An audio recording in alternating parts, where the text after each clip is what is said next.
주와 같이 거룩함으로 영광스러울 자가 누구 있냐. 이렇게 오늘은 어떤 주제냐면 하나님의 거룩함에 대한 이제 주제를 이렇게 하려고 합니다. 저희가 지난주에 하나님의 지혜에 대해서 했죠. 지혜는 어디에 제일 나타나냐면 창조 세계에 나타난다고 했어요. 그리고 그 창조 세계를 오묘하게 다스리는 하나님의 통치, 그리고 그 통치가 타락으로 말미암아 그 모든 창조의 질서가, 인간의 질서가 이제 인간 중심의 타락으로 몰려왔을 때 그 질서를 회복시킬 때의 방식은 십자가의 구속이라고 그래요. 그래서 십자가의 구속은 피조물뿐만 아니라 이 땅에 있는 이 하나님의 신자들에게 구속과 받은 백성을 통해 그 아내와 남편의 관계가 회복되듯 이 구속의 십자가를 통해 하나님의 지혜가 나타난다라고 지난주에 얘기했죠. 그러면 그 하나님의 이제 그것을 넘어서 이제 거룩하심, 하나님의 거룩하심은 도대체 무엇인가에 대한 주제죠.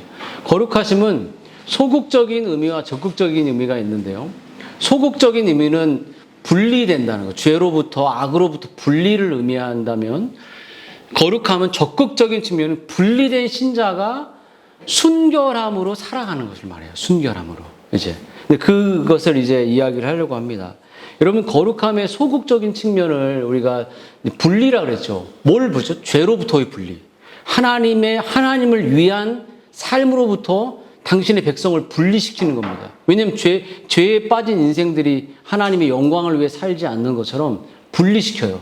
그래서 오늘 홍해 사건을 우리가 다뤘잖아요. 지난주에 얘기했죠. 홍해 사건을 다룰 때 애굽의 사람들이 막 뒤에서 몰려올 때 모세가 너희는 가만히 있어서 하나님이 싸우시는 것을 보라 이렇게 말씀하신 후에 이제 그 14절에 이제 가만히 있을지라 이렇게 말한 후에 구름 기둥을 뒤편으로 옮겨서 애굽 사람과 이스라엘 사람을 분리시킵니다. 하나님께서 이제 구름 기둥을 통해서 이스라엘 백성들을 자신의 홍해 심판을 당하지 않도록 완전히 분리시켜버려요. 그래서 분리시켰고, 그럼 모세로 하여금 홍해를 향해 지팡이를 내밀고 그대로 순종하는 일을 허락하십니다. 그래서 홍해에서 하나님의 자신의 거룩하심을 드러낼 때 어떻게 드러내냐면 자신이 아끼는 백성과 그렇지 않은 심판의 백성을 분리하고 구별시킵니다. 이렇게. 그러니까 영과 염소를 분리시키는 것처럼 하나님은 심판의 사람들을 그 홍해로 그들을 수장시키기 전에 하나님의 백성들을 이제 분리시키고 구별시키죠. 고센 땅에 분리시켰던 것처럼 그들을 똑같이 하나님께서 분리시키죠. 근데 왜 그들을 분리시키냐? 왜 그 분리시키는 이유는 그 거룩의 적극적인 측면에서 분리가 됐을 때 순결한 삶이 나오기 때문이에요. 그들을 그 죄악된 사람들로 같이 섞이지 않고 분리시킨 걸로 끝내지 않고 그들에게 자신을 마음과 뜻을 다해 하나님을 바라보고 살아가도록 순결을 요구하세요. 어떤 순결? 예를 들어서 이 아가서를 보면 잠근 동산 이런 얘기가 많이 나오죠. 동산이 잠겨 있다는 거예요. 그 아가서가 여자의 그 성적인 이야기에 나온다는 이야기가 있지만 잠겨 있어, 동산이. 근데 유일하게 그 동산을 열 수 있는 분은 예수님밖에 없는 거예요. 그러니까 이 동산 안에 아무도 내 마음에 들어오지 마. 세속과 더러움이 들어오지 마. 누구만 들어올 수 있냐? 신랑 대신 예수님만 나를 들어올 수 있어. 내 마음의 창녀처럼, 막 창기처럼 세상의 세속주의로 내 마음을 뒤집고 내 동산을 휘집지 못하고 그래 잠겨 있는 거예요. 누구한테만 열려 있냐? 신랑에게만 연결. 이 거룩입니다. 분리시켜서 오직 신랑에게 내 마음을 초점시키는 거예요. 그래서 그들에게 원하는 건 잠겨 있다는 건 순결을 의미해요. 순결.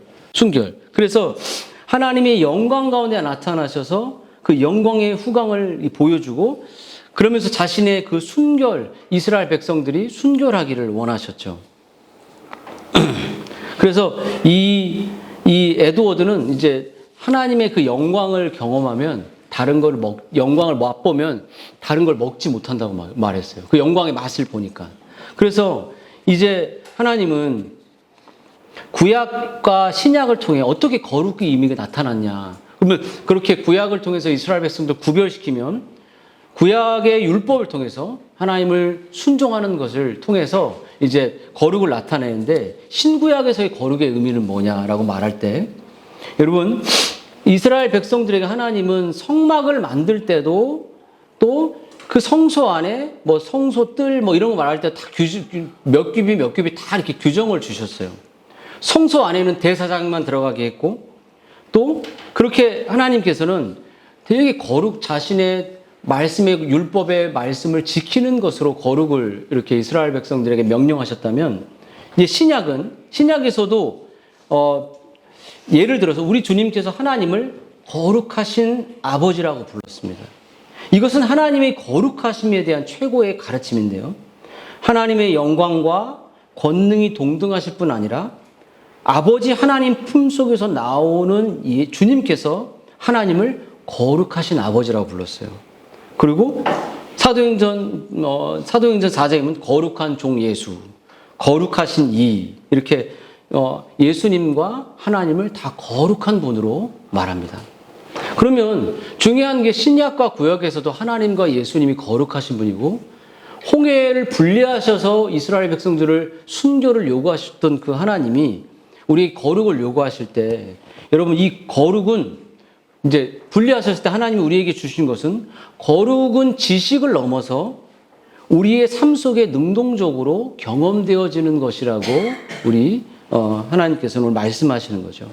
여러분, 성경이 우리에게 하나님의 거룩하심을 가르치고 있음에도 불구하고 우리가 사는 이 세상은 어떻습니까? 거룩을 분리하고 하나님의 이름과 하나님의 속성이, 예수님의 속성조차도 거룩한데 정말 죄와 분리됐는데, 우리의 일상은 어떠냐는 거예요.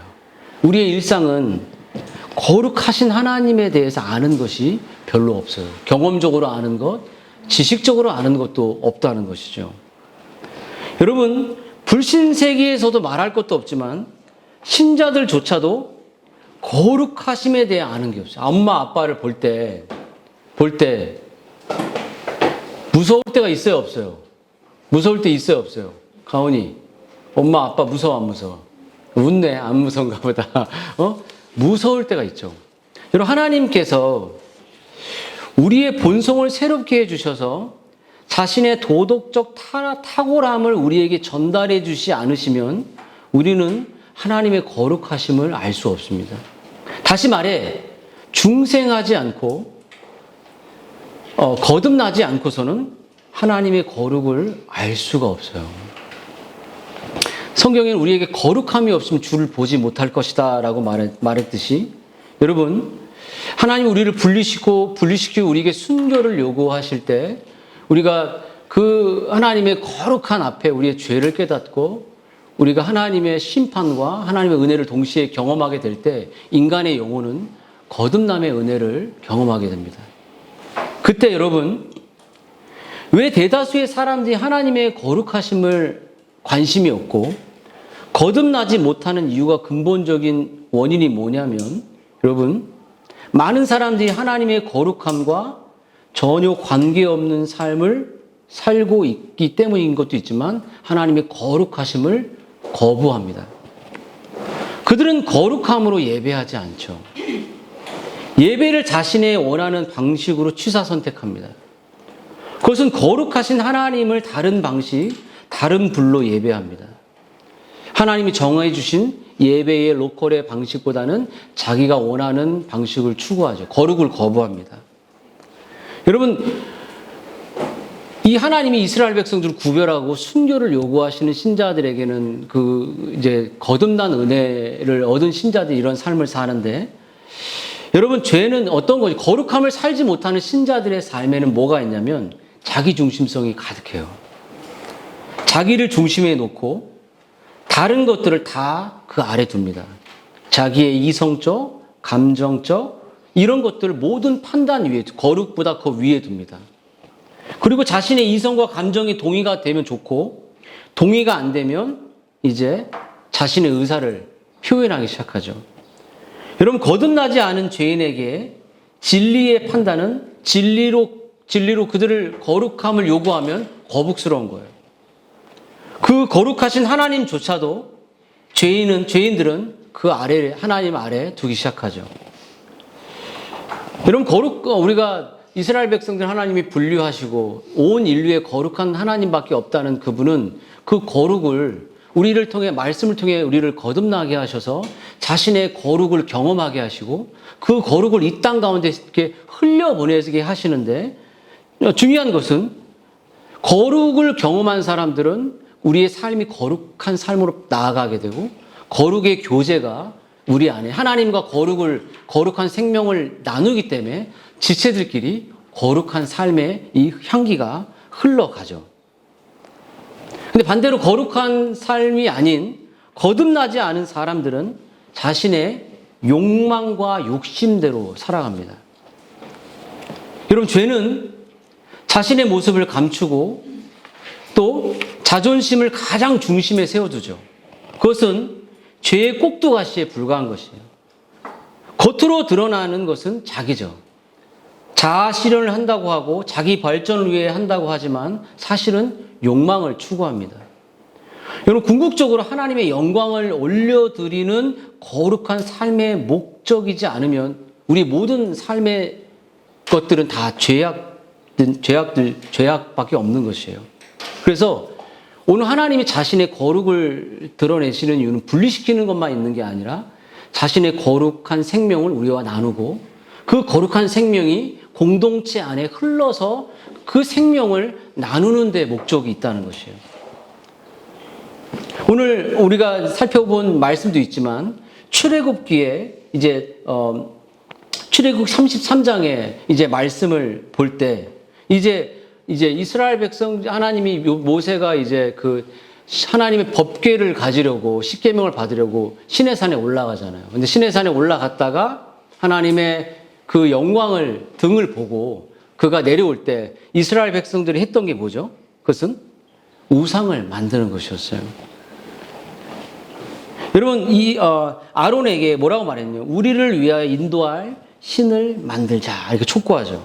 결국 아론은 백성들의 부추김을 받아 금송아지를 만들어 무서운 우상 숭배를 하거든요. 이것은 하나님으로부터 멀어진 인간들이 하는 건 뭐냐면 거룩을 추구하고 분리된 삶을, 하나님의 영광을 위한 목적의 삶을 추구하는 것이 아니라 뭐냐면 자기의 신, 자기가 원하는 금신상을 만드는 그 결론을 추구한다는 거예요. 제가 ON에 이제 성경신학을 여러분들에게 얘기한 것처럼 너무나도 우상이 많아요. 막 엄청난 챕터가 다 우상에 대한 이야기죠.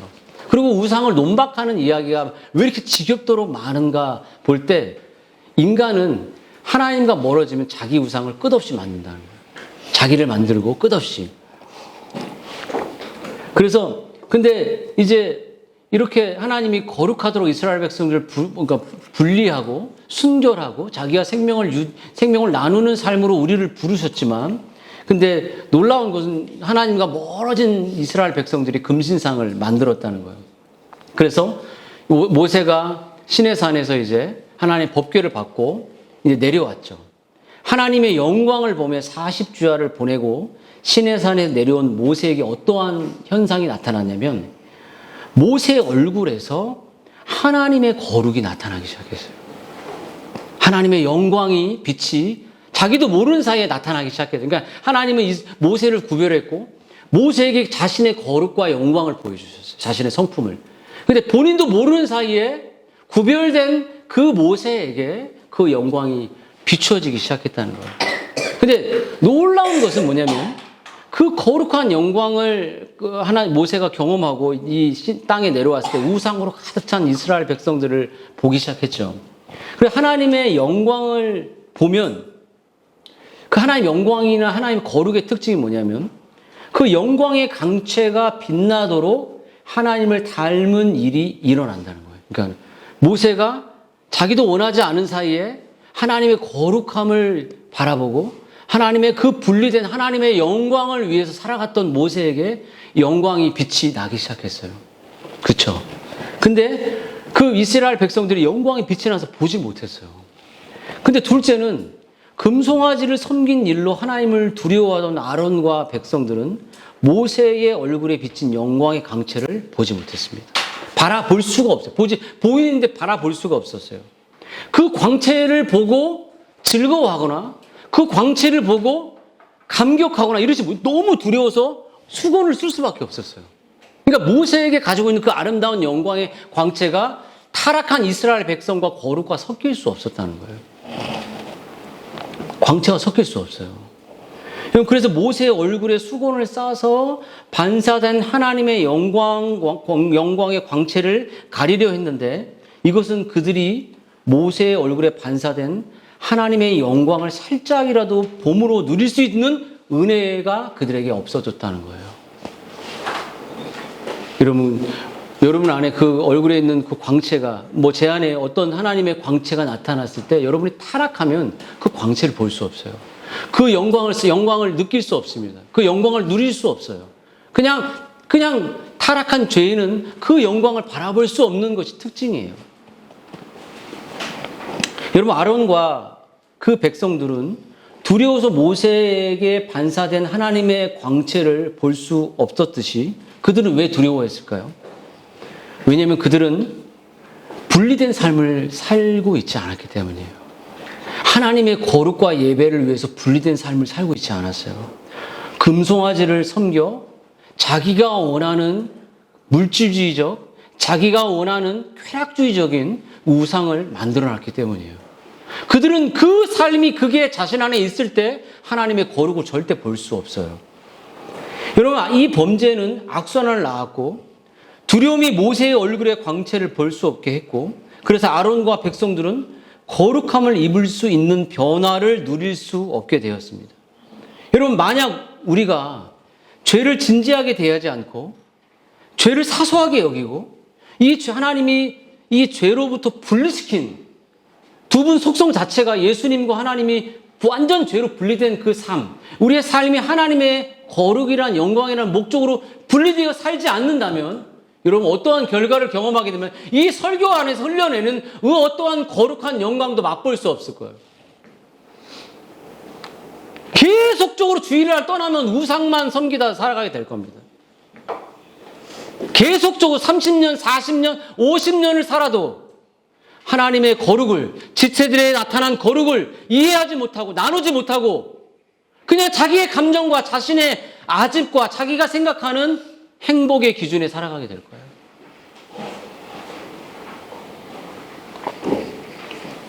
거예요. 여러분, 죄를 짓는 이 삶에는 거룩한 임재를 경험하지도 또 밖으로 나타내지도 못합니다. 왜냐하면 죄는 죄를 낳습니다.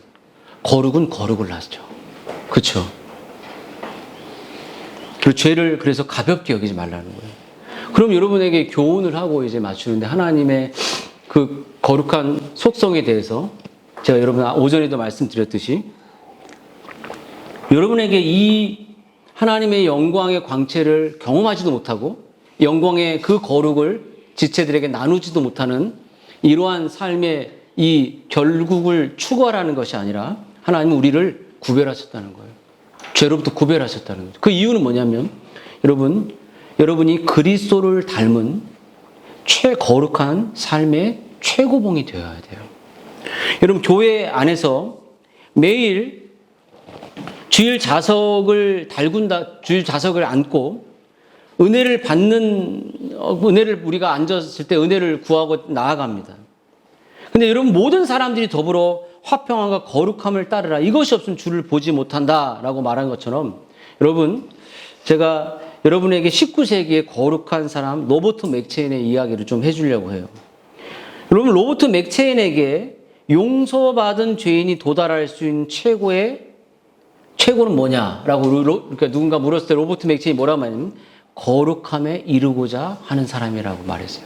조나단 에드워드도 자기의 그 결심문에서 이 세상에 하나님의 영광의 빛을 드러낼 수 있는, 그러니까 거룩을 받아서 하나님의 거룩을 경험하고 그 거룩한 빛을 드러내는 사람이 만약 이 세상에 존재한다면 그게 자기가 되고 싶다 그랬어요. 자기가 1등이 되고 싶다 그랬죠. 여러분, 우리가 거룩하게 되고 또 죄와 분리되고 성화에 대한 우리 정말 이 맥체인이나 그 에드워드의 고백처럼 그리스도의 피로 언제나 양심을 청결케 하고 항상 성령으로 충만하며 구속받은 죄인이 이 세상에 도달하게 가능할 만큼 지혜와 정과 의지에 있어서 전적으로 그리스도를 닮아가며 가장 현재의 행복을 얻고 하나님의 영광과 인류의 복지를 위해 가장 많이 일하며 영원 속에 가장 충만한 보상을 얻는다고 확신한다. 이게 바로 맥체인이 한 말입니다. 여러분, 나를 지배하고 있는 죄의 흔적들을 찾기 위해서 나는 내 꿈과 마음에 오가는 생각들, 좋아하는 것, 종종 반복하는 행동들, 원수가 내딛는 참소, 그리고 친구들의 질책이나 심지어 농담까지도 나는 살핀다. 이렇게 말했어요. 여러분이 죄의 흔적들, 나의 꿈이 와. 꿈 꾸는데 갑자기 자동차가 딱 떼어나온 꿈을 꿨어. 맨날 자동차 생각하는 거냐. 그런 꿈들. 그런 꿈들도 살펴본대요, 자기가. 그리고 오고 가는 생각들. 이 생각들이 거룩한 생각인가? 아니면 아주 타락한 생각인가? 살핀다는 거죠. 여러분, 만약 이런 사람이 우리 가운데 있다고 여러분 여기 가정해 보십시오. 그럼 그 사람 얼굴에 광채가 나서 다가가지 못해요, 여러분. 왠지 아세요? 여러분이 저한테 쉽게 다가오는 건 저도 맨날 죄를 먹고 살기 때문에 다가오기 쉬운 거예요. 수준이 비슷해. 근데 여기 완전히 모세처럼 신의 산 올라가서 하나님의 영광으로 가득 찬 사람이 있어 보십시오. 여러분의 죄가 확 드러나서 그 사람 못 가요. 저기 그런 사람이 있는 것 같은데 아닌가? 응? 아닌 것 같아, 내가 볼 때. 조심해. 뒤에 저 우리 권사님. 무서워. 가까이 가고 싶지 않아. 너무 무서워. 근데 그러나 여러분, 슬프게 오늘날 그 교회의 형편은 맥체인의 바람과는 너무나도 동떨어진 삶을 살고 있다고 말하지 않을 수 없다는 거죠. 저 자신을 포함하여 목회자들, 또 정말 우리 김성옥 집사님이 예전에 저한테 정말 신의 산에서 올라온 모세가 그 영광을 이렇게 드러낸 것처럼, 자기가 드러내려는 게 아니라 드러낸 것처럼 저한테 뿜어져 나오길 바라는데 분노만 뿜어져 나오는, 웃지 마세요. 맨날 싸우고 있는 우리 함권사님하고. 근데 이제 그렇게 해서 영광의 광채를 우리가 누리지도 못하고 밖으로 내보내지 못한 비참한 삶이 아니야. 하나님은 우리가 원하는 것은 우리를 구별시키고 거듭나게 하신 이유는 그 영광의 생명을 받아서 이 광채를 드러내라는 거. 뭐 지금 막 신비주의 아닙니다. 이렇게 드러내라는 거. 그 두 번째 최고봉이 되라는 거예요. 맥체인하고 에드워드 예를 들었던 것처럼.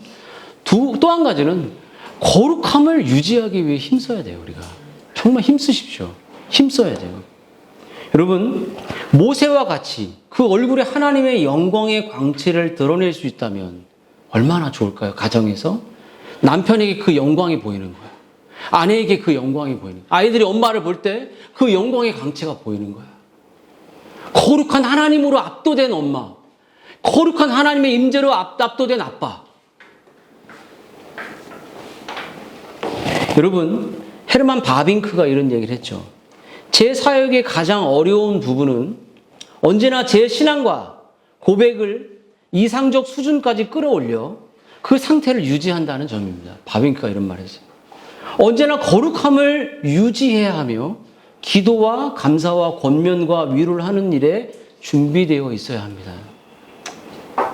또한 너무 자주 변화되는 상황에 제 자신이 흔들리지 않게 해야 됩니다. 그것은 참으로 고된 일이며 불평을 일으키고 종종 감각과 마비된 것처럼 느끼게 합니다. 저는 이제야 제가 영적으로 얼마나 불경건하고 무정하며 위선적인 마음이 동반될 수 있는지 이전보다 더 잘 이해하게 되었습니다. 헤르만 바빙키의 설교이죠. 여러분, 로버트 맥체인의 설교를 하기 위해 제가 이제 맥체인의 생애를 예전 버전과 이제 나중에 나온 걸 다 이제 읽어보고 하는데요. 그가 강단에 서서 기도를 아주 29살 돌아갔잖아요, 맥체인이. 근데 강단에 서서 기도를 시작하면 이미 강단에 올라가자마자 기도를 회중들이 울기 시작했대요. 제가 이 강단에 올라가면 누가 옵니까? 아유, 저 유선자 이렇게 웃지 마세요 이렇게 할 때. 응? 근데 정말 흐느끼게 성도들이 흐느껴 울었다고요. 참 부럽더라고요. 여러분, 어떻게 이것을 맥체인이 뭐 설교하지도 않았는데 강단에 올라가자 울었어요. 성도들이. 그 경건과 그 거룩에. 그리고 그는 목회의 과업은 첫째 뭐라고 말했냐면 좋은 설교, 둘째는 기도, 셋째는 신방 이렇게 말하지 않았어요. 맥체인이 뭐라고 말했냐면 설교자의 과업. 첫째도 둘째도 셋째도 거룩이다. 어거스틴은 첫째도 둘째도 겸손이라면 비슷한 거겠죠. 여러분 이것은 단순히 구호가 아니라 그가 강렬히 추구하고 바라는 거룩을 드러내는 것이죠. 하나님의 그 거룩을 사모하고 그 성품을 날마다 경험해서 모세의 얼굴에 나타난 그 광채가 이스라엘 백성들을 두렵게 떨게 했던 것처럼 그것이 빛과 소금이겠죠. 여러분 그 강렬하고 추구하는 그 바람, 설교자와 이 설교는 그 거룩한 삶이 분리될 수 없었던 거죠. 그래서 그의 말씀을 듣는 회중들은 그 말씀을 통해서 하나님의 영광을 보고 그 형상으로 변화되어 거룩한 은혜를 입었던 것이에요. 저는 이런 날이 저에게 있었으면 좋겠습니다. 또 여러분에게도 있었으면 좋겠어요. 화나 내지 마세요. 이렇게 우리 어머니는 하시겠지만 제가 이런 목회자만 이런 것이 아닙니다. 하나님 우리에게 원하는 건 거룩한 목사도 필요하지만 거룩한 성도도 필요한 거예요. 여러분, 사랑하는 여러분, 거룩함은 목회자의 전유물이 아니에요. 목회자가만 그렇게 살라는 거 아닙니다. 여러분, 그런 생각을 성경에 말하고 있지 않아요. 주님은 당신의 피값으로 구원하신 모든 성도들을 거룩하게 하시려고 십자가에서 죽으셨고 부활하셨고 기도하셨죠. 우리 시대의 거룩의 기준이 바닥이 나버렸죠. 어떠십니까? 남편을 볼 때 거룩하십니까? 어떠세요? 너무 행복해하고 웃으십니다. 어때요? 희연자매 거룩해 보입니까? 엄청 행복하게 웃죠. 여러분, 오늘날 교회는 죄를 심각하게 다루지 않습니다. 죄를 되게 그냥, 근데 어떤 분 설교를 들어보니까 우리는 뭐 판단하지 말고 우리는 뭐 그런 게 막 인터넷 돌더라고요. 좋은 얘기만 하라. 하나님이 다 하게 하라. 여러분, 거룩을 추구하는 사람들을 불편하게 여기는 시대입니다. 우리 교회의 거룩의 3대 개혁주의 3대 표주인 권징 같은 거죠. 권징이 거룩의 특징이죠. 근데 여러분, 거룩을 추구하는 교회를 만나기는 거의 불가능합니다. 분명히 잘못되었죠. 여러분, 이제 우리가 바랄 것은 우리 교회는 거룩한 교회가 되고 거룩한 성도가 있고 거룩한 목회자가 있는 정말 그런 교회가 되어야 돼요. 목사를 위한 거룩의 기준과 성도들을 위한 거룩의 기준이 별개가 아니라 같이 똑같은 수준에서 하나님의 영광을 경험하고 하나님의 성품을 경험해서 그 성품을 우리가 드러내는 가정과 교회가 돼요. 지금부터라도 그렇게 우리가 해야 됩니다. 제가 말씀드렸던 것처럼 우리 교회는 거룩을 추구하는 바른 길 교회가 되어야 됩니다. 목사 자신도 한 사람의 성도이며 모든 성도가 거룩을 추구하는 교회, 그 교회가 거룩을 추구하는 가정이 될 때 우리 교회는 거룩을 갈망하는 사람들이 모이게 될 거예요. 교회는 가벼운 농담이나 재미있는 말들로 그 교제의 기쁨을 만족시킬 수 없는 것이 교회죠. 성도들은 자신의 지적 욕구나 정서적 욕구를 충족시켜주는 말씀으로 만족하지 않습니다. 교회는 성도들이 주님의 말씀을 들을 때 주의 영광을 보게 하고 주의 형상을 닮게 하옵소서라고 구하는 교회가 되어야 돼요. 여기서 단지 강단에서 말씀을 잘 전하는 목사가 아니라 거룩한 목사, 하나님의 말씀을 두려워하는 목사, 하나님 앞에 정말 회개할 수 있는 목사, 하나님이 말하면 당장이라도 엎드려서 무릎 꿇을 수 있는 목사, 그리고 주의 영광을 간절히 기대하는 그러한 성도들이 우리 교회에, 우리 공동체에 가득해야 되죠. 여러분, 그러므로 교회가 끝없이 외쳐야 될 것은 거룩과 동시에 무엇일까요? 영혼의 거듭남입니다. 영혼의 회심이에요. 이 아이들이 나중에 알아서 변화될 거라는 이런 기복주의적 태도를 정말 갖지 마십시오. 여러분이 나중에 이 아이들이 안 바뀔 수도 있어요. 나중에 내가 안 바뀔 수 있습니다. 지금 진리의 곁으로 우리가 이끌지 않으면 우리는 거듭나서 하나님의 거룩을 맛보고 실천할 수 있는 기회가 없을 수 있습니다. 여러분, 회심이 거룩을 추구하는 사람들만이 우리의 교회의 진짜 정식 멤버가 될 수 있는 거예요. 거룩함을 훼손하는 자들은 올 수는 있죠. 근데 멤버가 될 수는 없습니다. 거듭난 사람만이 예배를 선택이 아니라 생명으로 드립니다. 여러분, 거룩한 생명을 가진 사람들은 예배를 수단이 아니라 삶의 목적과 하나님의 영광을 올려드리는 최고의 통로라고 믿는 것이죠. 거듭난 신자들은 자신의 인생이 파산난 인생인 것을 고백하는 사람들입니다. 그 파산난 인생에게 찾아오신 하나님의 사랑과 그 거룩과 하나님의 은혜를 기억하는 사람들이에요. 하나님, 저에게 거룩을 주지 않으셔도 됩니다라고 말해도 그렇게 가슴속에 터져나오는 사람들이죠. 여러분, 거듭날 때 인간은 하나님을 향한 거룩을 경험하고 거룩을 맛보고 하나님의 거룩을 실천하게 됩니다. 거듭날 때 인간은 거룩한 삶, 구별된 삶으로 오직 하나님을 위한 구별된 삶을 위해 자기가 살아가는 것을 최고의 기쁨으로 여깁니다. 인간이 거듭나지 않고서 여러분, 거룩을 경험할 수 없고, 인간이 거듭나지 않고서는 이 거룩을 경험하고 지체들에게 흘려버릴 수 없는 것이죠. 여러분, 물론 자동적인 것은 아니지만, 그리고 교회 안에 거듭나 거룩한 삶을 살아가는 신자들이 생겨날 때, 여러분, 우리 공동체 안에 정말 변화되는 한 신자가 생겨날 때, 정말 하나님의 말씀으로 내가 마지막 버텨보겠다는 신자를 우리가 볼 때, 우리는 하나님이 살아계심을 보게 되는 거예요. 그때 우리는 하나님이 죽은 자를 살린다는 것을 보게 되는 거예요. 그래서 교회의 거룩함, 회심은 너무나도 중요한 것입니다.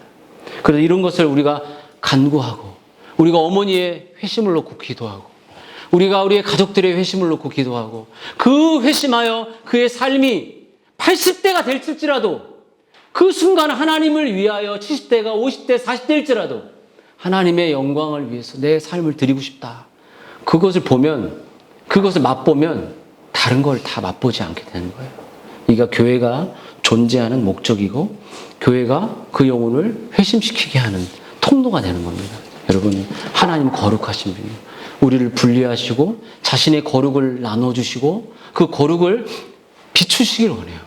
여러분이 그러한 하나님의 거룩하심을 경험하고 또 닮아가는 그런 여러분들이 되었으면 좋겠습니다. 한번 기도하도록 하겠습니다.